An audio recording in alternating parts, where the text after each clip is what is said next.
All right. I know folks in the audience have questions. Don't be shy. There we go. Yes, please.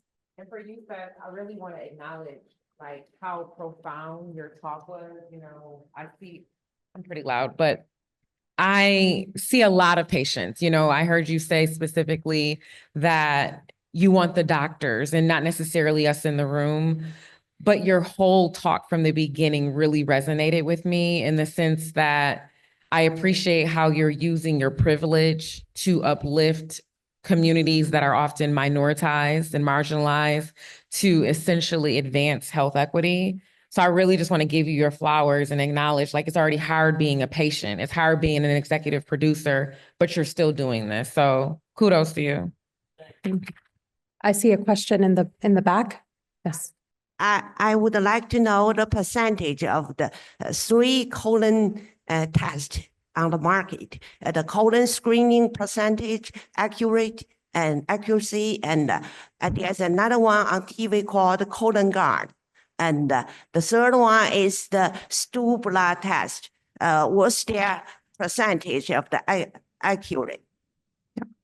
So the question for our panelists were around the differences with respect to various colorectal cancer screening tests. If anyone has any comments either on their accuracy or other elements to consider.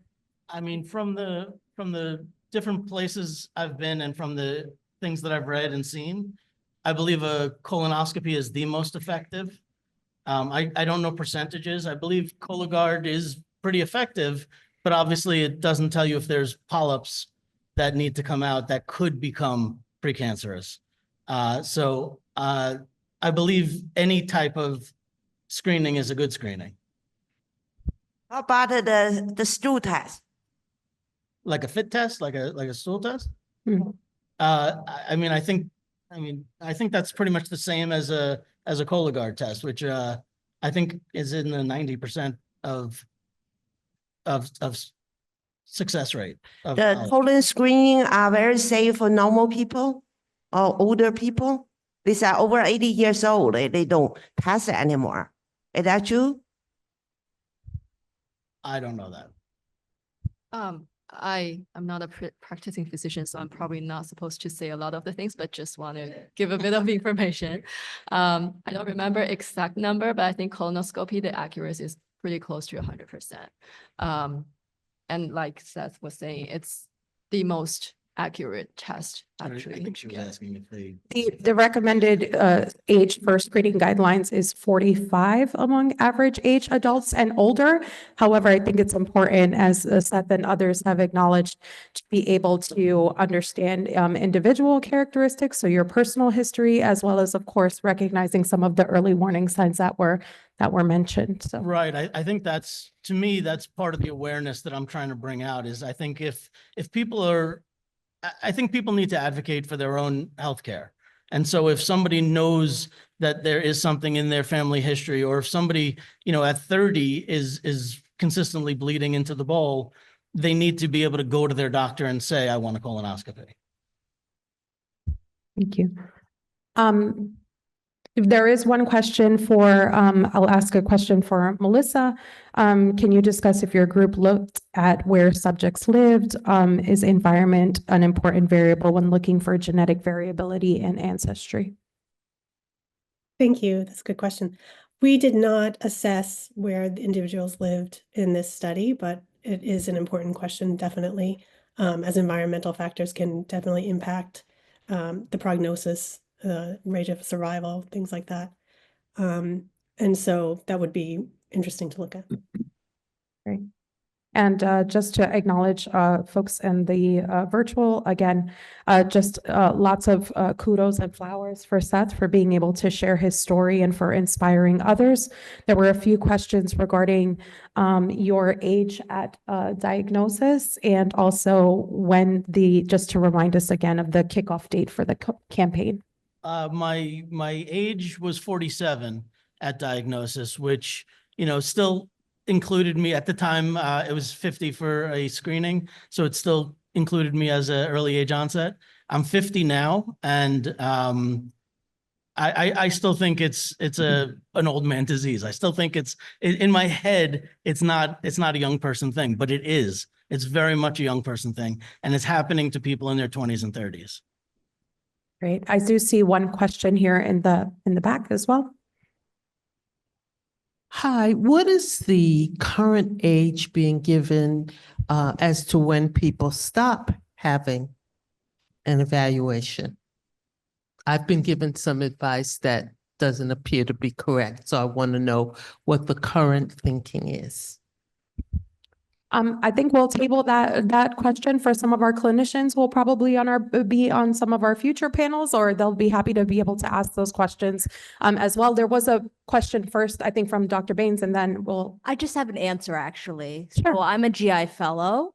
In terms of the screening questions, when it comes to screening, the best screening test to do is the one that you will do consistently. So the one that you will follow the guidelines. So if that is a colonoscopy every 10 years, or if that's a FIT test every year, or if that's a Cologuard every 3 years, all of those are very good for detecting colon cancer if you are an average risk screening patient. So that means that you don't have blood in the bowl, you don't have change in your stools, you don't have any family history of, say, colon polyps or colon cancer. All of those tests are very good for detecting colon cancer. Now, in terms of detecting polyps, the colonoscopy is the one for detecting polyps before they turn into colon cancer.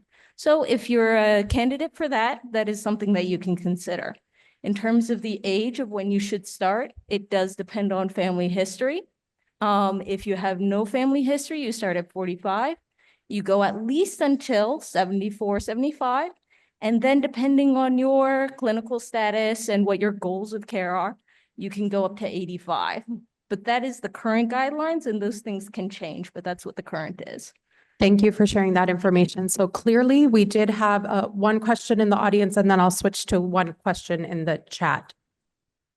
Oh, excuse me. Sorry, there was a question over here first. Yes, hi. My question is directed to Ms. Mao, Dr. Mao. You mentioned that there are very few less colon cancer accredited facilities.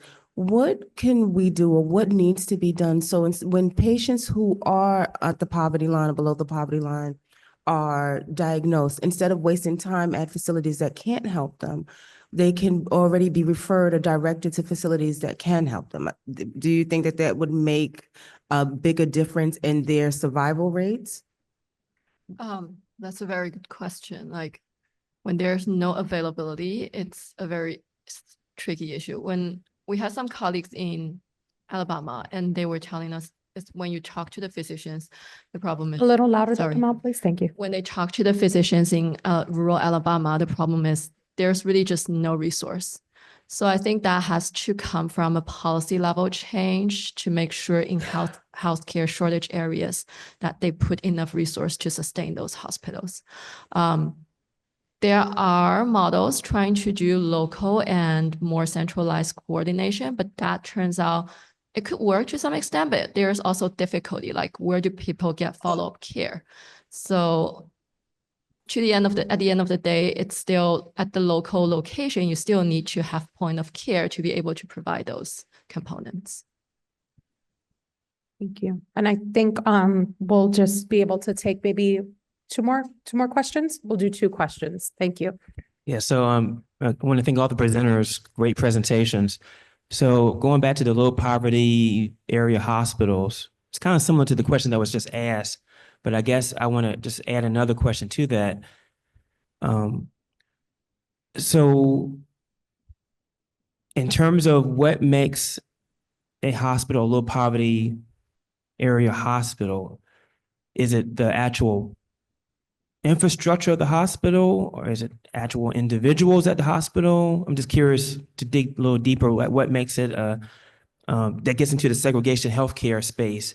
What is actually going on? Is it the actual infrastructure of the hospital, or is it actual individuals that may be unfortunately not practicing good healthcare across the board? Just curious to hear your thoughts about that. What's actually causing that hospital to be considered low poverty area hospital as it relates to segregation healthcare?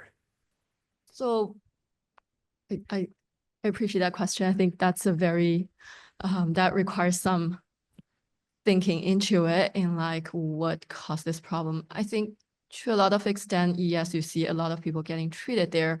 You could say that to some level, it is, I guess it depends also on the area. Like what our colleague told us in Alabama is that there are really rural areas that are in high poverty. When they go out, there's really no other resources available. That's the only hospital available to them. And it's just, there's infrastructure problem, there's resource problem, and that's that. And then when it comes to some other areas, the problem may be different. And it could be reflecting the fact that a lot of the times patients, people as individuals, they are very much affected by what they live in. People don't live in a vacuum, and they get information from their family members, from their relatives, from social media. And it is those who are more well-resourced, they are able to seek out all those information. So that does lead to a different issue of segregation, which is involuntary or involuntary separation, because some people are just more likely to be able to know, okay, I know these hospitals, like MSK is a good hospital, so I just travel an hour to MSK, while some people just don't know it because they are not exposed to this information. And that's where I was saying like individual level information is important, but like I think what Seth is doing, for example, is a interpersonal level thing, like trying to use social networks. Social network these days are slightly different. You get a lot of social network from actually social media. But that's like trying to make the change from a social network level to make people getting more aware of the things, and then to make the resources flow from one person to the other. Great, thank you. And I think our last question for the panel will be here. Thank you. Thank you. My question is maybe a combination to both of you. As I develop public health programs on middle school and high school level, and we're digitizing public health education to prepare for the future. So I wanted to ask, what advice, because I just think y'all gave such good case studies for, you know, it's a presentation here, but what advice would you give to impact at a level where we're not lecturing? That's not what our programs do. It's a different way to look at education, where children can have, when people who are children that are in high poverty areas who do not talk about health at all, even basic menstrual cycles are not spoken about. How do we impact with these heavy public health conversations, but not being afraid anymore, you know, and not just talking about it here in these conferences, but bringing it to the local PS9, MS, and high schools? What advice would you give a developer? I mean, I think personally, like the campaign that I'm talking about is targeting, you know, early age people. You know, I don't see my father necessarily making one of these videos, but if he does, that's great. You know, I think, you know, if we can get it into, you know, the middle age and, yeah, I'm sorry, middle school age and high school age kids, that's one way that they'll learn stuff. I realize that it's tough for that age group to sit and listen to health information. That's a bigger task.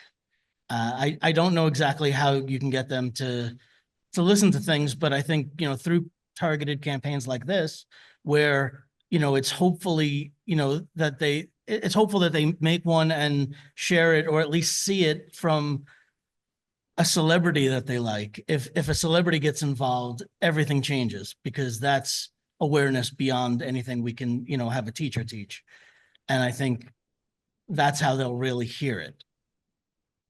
I wanted to add one more part. They are very interested in learning, and these students are high academic stance and are really ready to go into medicine and in public health. So they want to be challenged, and your video definitely will bring that. But they do want a challenge that is not education from 15 years ago. Right. So maybe it's also doing like, what I did with Whitney, where we broke it down to be the simplest form so that it's understandable and digestible. I think, the easier it is for someone, even the high level, smart, very, very, dedicated kids that want to learn would appreciate if it's very easy to learn, very simple to remember.